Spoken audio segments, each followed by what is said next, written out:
अस्सलाम वालेकुम वरहमतुल्लाहि वबरकातुहू। मैं हूं नाज और आप देख रहे हैं रोशन आवाज़। जी नाज़रीन, उम्मीद है आप सब खैरियत से होंगे।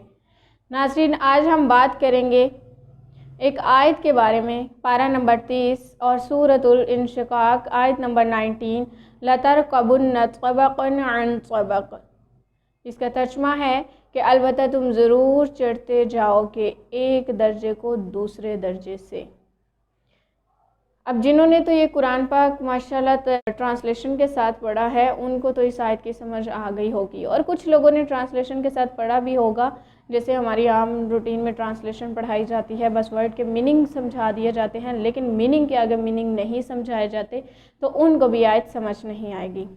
इसका मतलब यह है कि इंसान की ज़िंदगी इतनी मुख्तसर है कि वो एक पहलू से दूसरे, दूसरे से तीसरे गुज़रता जा रहा है और अपने मौत के करीब होता जा रहा है।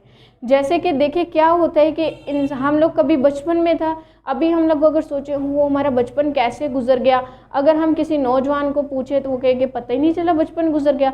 अगर किसी बुज़ुर्ग को पूछेंगे तो पता ही नहीं चलता कि उनकी जवानी कैसे गुज़र गई। तो बात ये है कि ये ज़िंदगी लम्हा ब लम्हा हम लोग गुजारते ही जा रहे हैं। हमारा टाइम बहुत कम होता जा रहा है, लेकिन एक चीज़ है कि हम इस कम टाइम में अपनी उम्मीदों को बहुत ही लंबा करते जा रहे हैं। हम अपनी प्लानिंग को बहुत ही लंबा करते जा रहे हैं। हम लोग एक दिन की नहीं, 4 दिन की नहीं, एक हफ्ते की नहीं, एक महीने की नहीं, हम सालों की प्लानिंग करते हैं, और उस प्लानिंग के दौरान हम बिल्कुल ही नहीं सोचते कि हम इस दुनिया से भी जा सकते हैं। देखें कि हमारी ज़िंदगी में उतराव चढ़ाव आता रहता है। जैसे कि हमारी ज़िंदगी में अगर गम आता है तो खुशी भी आ जाती है, अगर तकलीफ़ आती है, दुख आता है तो हमें आसानी भी आ जाती है, खुशी भी आ जाती है। अगर नुकसान होता है तो नफ़ा भी मिल जाता है। तो ये सारी ज़िंदगी के पहिए बदलते रहते हैं।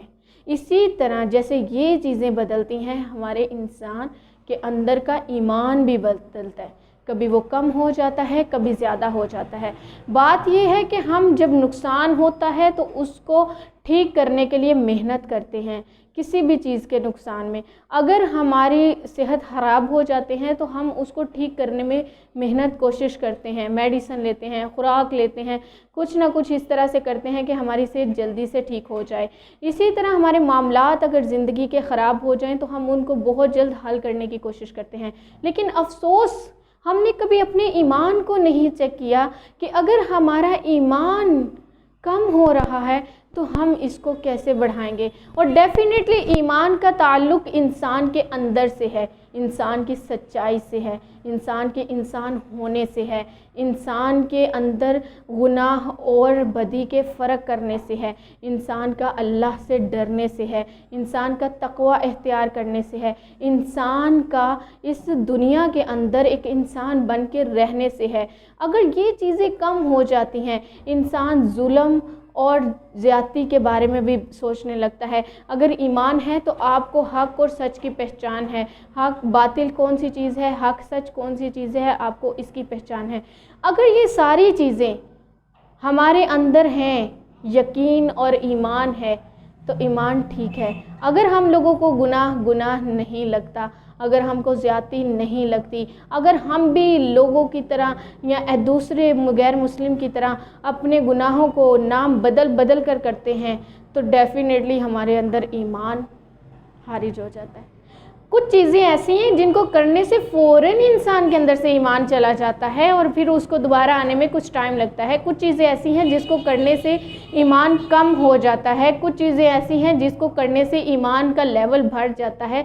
तो ये सारी चीज़ें हम एक वीडियो में नहीं बता सकते, तो इंशाल्लाह हम लोग आपको बताते रहेंगे कि ईमान का लेवल जो है वो किन चीज़ों से ख़त्म हो जाता है, किन चीज़ों से कम हो जाता है, और ईमान का लेवल किन चीज़ों से बढ़ जाता है। इसके लिए क्या ज़रूरी है कि हमें अपने दीन की तालीम होना। ईमान का ताल्लुक़ तो दीन से है ना, ईमान का ताल्लुक़ सारी उन चीज़ों से है जो रास्ता अल्लाह ताला ने बताया है, जो नबी करीम सल्लल्लाहु अलैहि वसल्लम ने करके दिखाया है, जिसकी तलकीन हमें की है, जिसके वो रहनुमा बने हुए हैं। तो ये सारी चीज़ें वहाँ से मिलती हैं जिससे हम बहुत दूर हैं। تو جی انشاءاللہ ہم ضرور بتانے کی کوشش کریں گے کہ ایمان کن چیزوں سے بڑھتا ہے، کن چیزوں سے کم ہوتا ہے، لیکن جن لوگوں کو اس کا ہے کہ ہمارے ایمان کا لیول کم ہے، ہمارے ایمان کا لیول زیادہ ہے، جو اس چیز میں فرق کر سکتے ہیں، جس کو اللہ تعالیٰ نے ان چیزوں کی پہچان دی ہے، تو ڈیفینیٹلی اپنے ایمان کو بھی چیک کیا کریں، باقی دنیاوی چیزوں کی طرح اپنے ایمان کی بھی فکر کیا کریں، کیونکہ یہ ایمان ہی ہے جسے ہم لوگوں کو جو ہے وہ حفاظت کرنی ہے، اس کو سنبھال کے رکھنا ہے، اس کے بارے میں غور و فکر کرنا ہے کہ ہمارے ایمان کا لیول کہاں جا رہا ہے، کیونکہ اللہ کی ذات ہمارا ایمان